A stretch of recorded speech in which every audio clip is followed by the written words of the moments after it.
Joining me live now is Manager of Opposition Business Paul Fletcher for more on this. Thanks for your time. Good to be with you. Do you agree with Alex Hawke's thoughts on this? I've seen the comments. I'm not going to be commentating further on them. Look, it's never surprising at the end of a government. You get all kinds of commentary, but I think the record of the Morrison government and Scott Morrison as Prime Minister is a record of getting through the pandemic. Australia did better than most countries. Of exiting our government with unemployment at 3.9% and falling. We got better public health outcomes than most countries, better economic outcomes than most countries, significant foreign policy achievements such as AUKUS. These, I think, are the important things to weigh up in the assessment of Scott Morrison's performance when he was Prime Minister. You said yesterday, you told my colleague Laura Jays you wouldn't support a censure motion. How would you describe a censure motion? When should one be used in your view? Well, in fact, the House of Representatives practice is very clear on that. The purpose of a censure motion is for the Parliament to hold the executive government to account, to hold a minister to account. And indeed, the reference in the standing orders to censure speaks specifically of censure of the government. It's very clear that it's very unusual to have a censure motion of a backbencher. It's only happened twice, in both cases with the agreement of both major parties. There's no agreement here. This is a political stunt. Okay. So if this had come out when Scott Morrison was still Prime Minister, would a censure motion have been appropriate then? Well, again, I'm not going to get into hypotheticals. What I would say is... But we know that the reason why this is relevant, you've said not with a backbencher, this is to hold a Prime Minister to account. So what I'm trying to assess is what he did worthy of censure if he were still PM, because he had done it then, we just didn't know about it. Well, again, I'm not going to discuss hypotheticals. What I will say is this present government has sought to have as much focus on this as possible for pretty basic political reasons. We had a Solicitor General's advice, which was publicly released.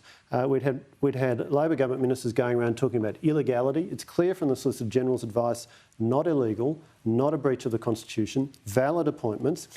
Similar findings, in fact, from former High Court Justice Bell in her report. Now, she's made some sensible recommendations that there ought to be legislation requiring that when a minister is appointed, that fact is publicised. She also described the appointments, by the way, as unnecessary, exorbitant and bizarre.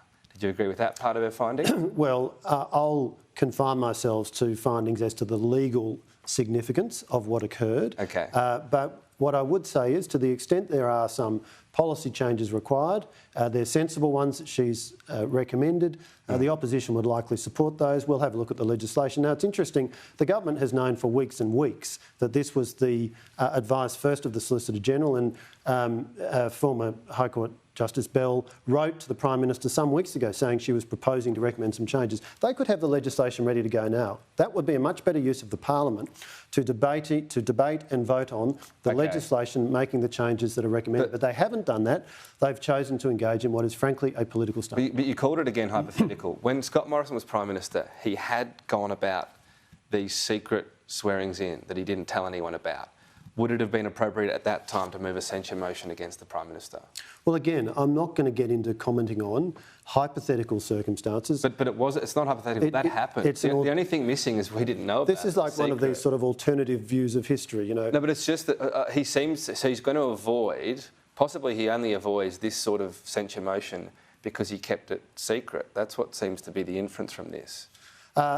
Again, if you've asked me the question about what would we have done in a set of circumstances which did not occur, namely that this became public while we were in government, I'm just not going to comment on that. I was not. You know, I'm Manager of Opposition Business now. I wasn't Leader of the House when we were in government. I'm just not going to comment on that. The censure motion is mentioned in the House as you say, predominantly about taking aim at the government. It's a bit of a weird one because you've got a former PM who is a backbencher now. What about an alternative? A motion of regret, for example? Not a censure motion, but one that was used against Craig Thompson. Would you be open to supporting that? Let's be clear. This is a political stunt from the Labor Party that wants to spend as much time talking about this as possible. But do you think it's important for the Parliament to voice in some way, even if it's not a censure motion, its disapproval of what happened? What I think is important for the Parliament to do is to focus on the issues of concern to the Australian people. You can do both. They can pass that legislation and also pass the motion. Well, with respect, every hour you spend on one issue is an hour you don't spend on another issue. Fairly fairly basic principle that there's a finite amount of time in the Parliament. So it's just a time thing. And we ought to be, it's a priorities thing. The priorities of this government ought to be on reducing cost of living, on living up to their promises of a $275 reduction in energy prices. Okay, but they're not if doing Labor that. does this, though, they're choosing to use that time that way. What will you do if they move something alternative, such a motion as a motion of regret? Would that be Well, something again, you I'm support? not going to give a running commentary. We've had a public statement from the Prime Minister that Labor intends to move a censure motion. We've not seen further details. It wasn't on the notice paper last night. So if and when the government is more specific about what they're going to do, we'll respond at that time. The Nationals say they won't support the voice, the referendum on the voice. Is the Liberal Party still deciding on this? And what are you waiting to decide on? Our leader, Peter Dutton's been very clear, as has our Shadow Minister, Julian Leeser. This is a complex and significant change that's being proposed, and we don't yet have the detail. In fact, the government seems to be making it up as they go along. So just on that, yes. Sorry, we're a little short of time, Yes, so I know I'm that's right. jumping in. But you make a good point, we don't have the detail. So are the Nationals jumping the gun already opposing it? Well, the Nationals are a separate party. I'm a Liberal. I'll make my comments about the policies of the Liberal Party, and what our leader has said is we want to see the detail. We're approaching this in a spirit of goodwill. Of course we are. But we need to see the detail.